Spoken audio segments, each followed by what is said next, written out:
Hello guys, and welcome back to my YouTube channel. For those of you who don't already know me, my name is Yasmin and I am 18 years old. I feel like that is so weird to say now because I always start my videos with my name is Yasmin and I am 17 years old, but as of yesterday, because my birthday is on August 17th and this video goes up on August 18th, so as of yesterday technically I am 18 now. Yay. Stay tuned for a birthday vlog coming out soon. The thing is, I'm not going to be posting it in August, even though my birthday's in August, because I am dedicating the entire month of August to my back to college series, since it is like right before September, which is like the beginning of the fall semester. So all this month is gonna be like all my blog posts and all my YouTube posts and all of that is all gonna be college related and like advice and like things like that. And for those of you who don't already know, I do have a blog, Those of Yasmin, a link in the description box below. And yeah, this video is going to be all about the money mistakes to avoid as a college student. Guys, trust me, I am speaking from personal experience. Sometimes I look back at myself and I'm like, why do I do stupid decisions? But anyways, I am here to make sure you guys don't make any of these stupid decisions to make your college life and college experience all the easier. Okay, but before I get started with this video, I just wanted to say, if you guys are interested in more university or college related videos and like advice and like all about lifestyle and things like that, especially for the month of August, make sure you are subscribed and that you hit the bell notification button so you guys get notified every single time I make a post. So a money mistake number one is having a bad relationship with money. So personally, I noticed that every time I feel kind of crappy, I would end up like engaging in habits that would make me spend so unnecessarily, and like it was like such excess amount of money that like kind of went to waste. Like for an example, personally, I'm the type of person when I'm like sad or like feeling kind of like lonely or like upset or like super stressed, I turn to food as my coping mechanism. And that isn't a good thing. I'm not proud of that, but like I mean, it is what it is, you know.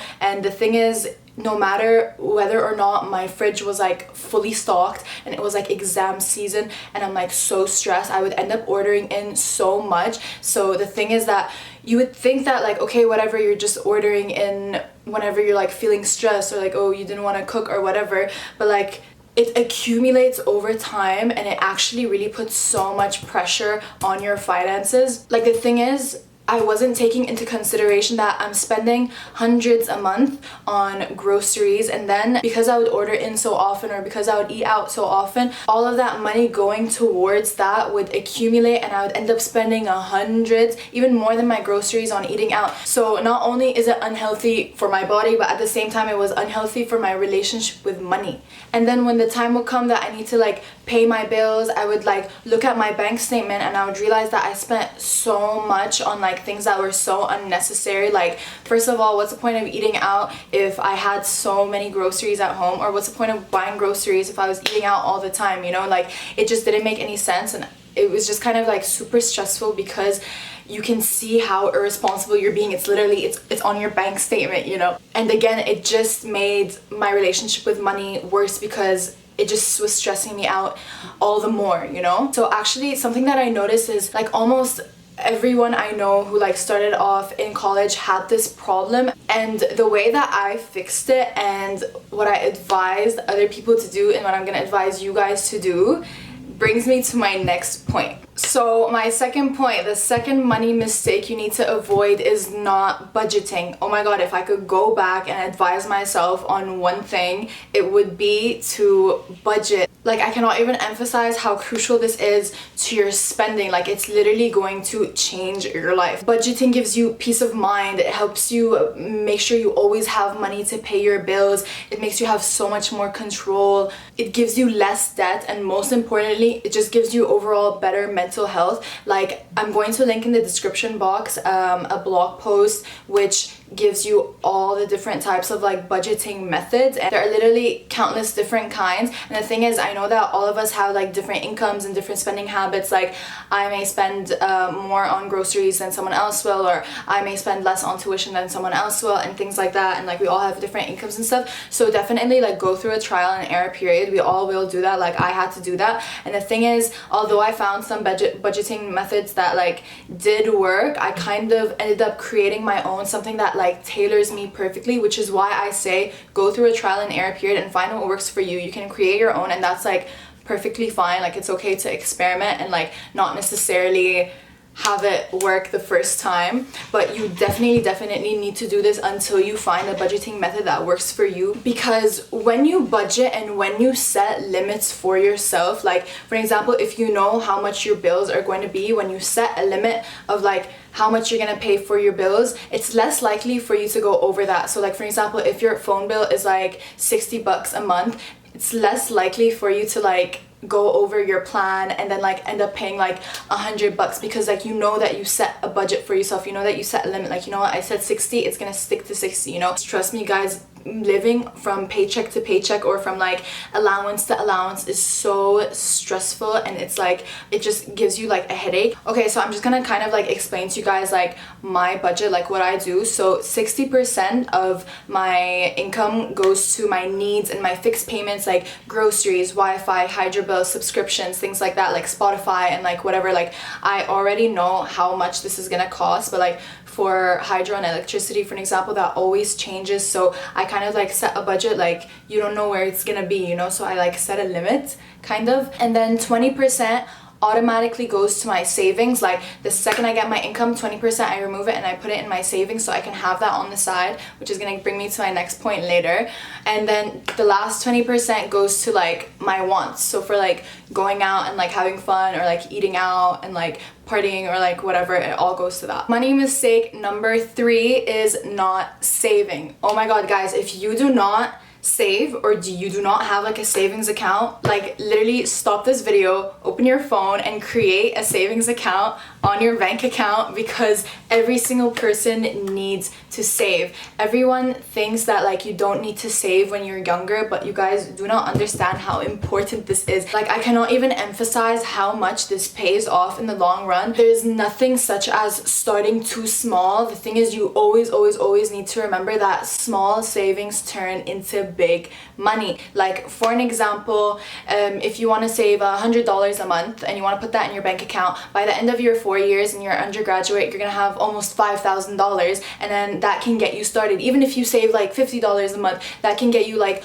almost like $2,500. That's like $2,400, and that can literally still get you started when you go out into the real world. And it's also gonna be so rewarding because you kind of already have something, you kind of already have a base just to like push you, just to kind of like get you started. And another thing is, having savings literally saved my ass so many times, because sometimes I would have like random charges that like would come out of nowhere, or I had like an emergency and I really needed to like just take out maybe like a couple hundred, and like I didn't know like where would I get this from, and then I would think, oh my god, I have them in my savings, and I would use it, and then whenever I got all that money back, I would just put it back in my savings account. But like sometimes you never know when you need it like on the spot, but like it's so important, because it's just, you never know when you're gonna have an emergency. And guys, trust me, I don't know why, but I always have an emergency. But anyways guys, yeah, just remember, small savings turn into big money in the long run. Money mistake number 4, dropping your classes without getting full reimbursement. Okay, so let me explain something to you guys, okay?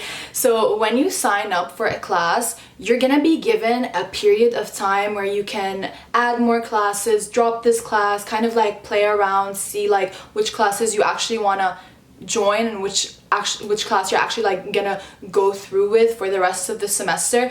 And the thing is, in this add drop period, like for example, my university at McGill, we have 2 weeks add drop period, okay? So I can add and drop as much as I want, and I will get reimbursed. So for an example, if I sign up for 5 classes and then I drop one and I'm only taking 4 classes, they're not gonna charge me for that 5th class because I dropped it during the add drop period. However, there's gonna be a point when you pass this add drop period, and then when you wanna drop a class, you can drop it, but you're not gonna be refunded. And the problem is, I don't even need to say this, but education is a big investment. So you guys, you need to be smart with your decisions. It's kind of a waste of money. Okay guys, so money mistake number 5 is spending way too much on like an apartment or a house that you don't really need.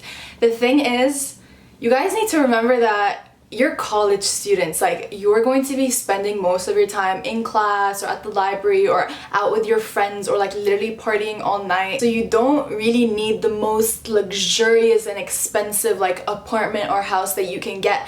It doesn't mean that you shouldn't be comfortable or happy or be living in a place that you want to live. You definitely should. But at the same time, it doesn't mean that you need to have the most expensive, luxurious, top-notch bachelorette pad if you don't need it and if you're not going to be spending that much time all day every day in it, you know, type of thing. Okay, when it comes to money, there's this YouTuber that I follow. Her name is Camille Colazzo, I think, and there's literally this quote that she repeated and I love it, and I'm just gonna say it to you guys, and it is, do not spend dumb money trying to look rich. Okay, money mistake number 6 is making financial choices out of fear or pressure.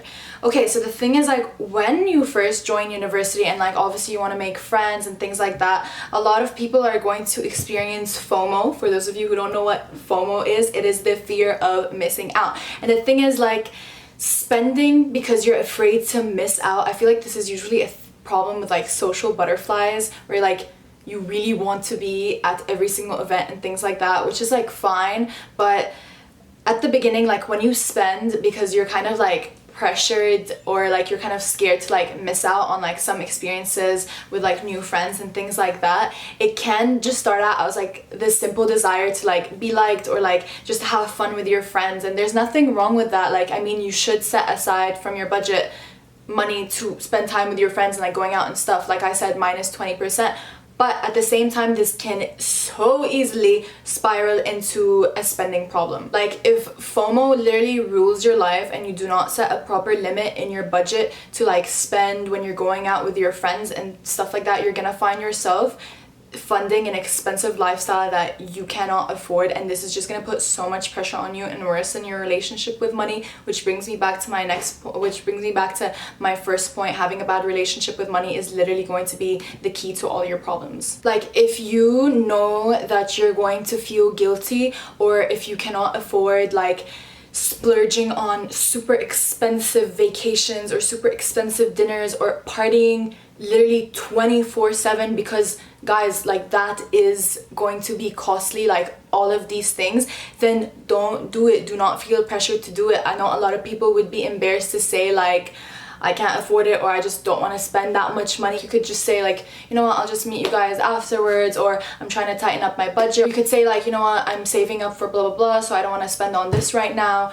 something like that. And the thing is, your friends should be completely understanding, and if they aren't understanding and they pressure you to spend, then they literally suck, and you need to like change your friends. And I'm not being dramatic, like I'm being serious, because you cannot be around like negative energy. Like, if people are pressuring you to spend money, and money like does play a big role in like your stress and your mental health, and if they're like pressuring you, then they're really not the right type of friends that you should be having in university.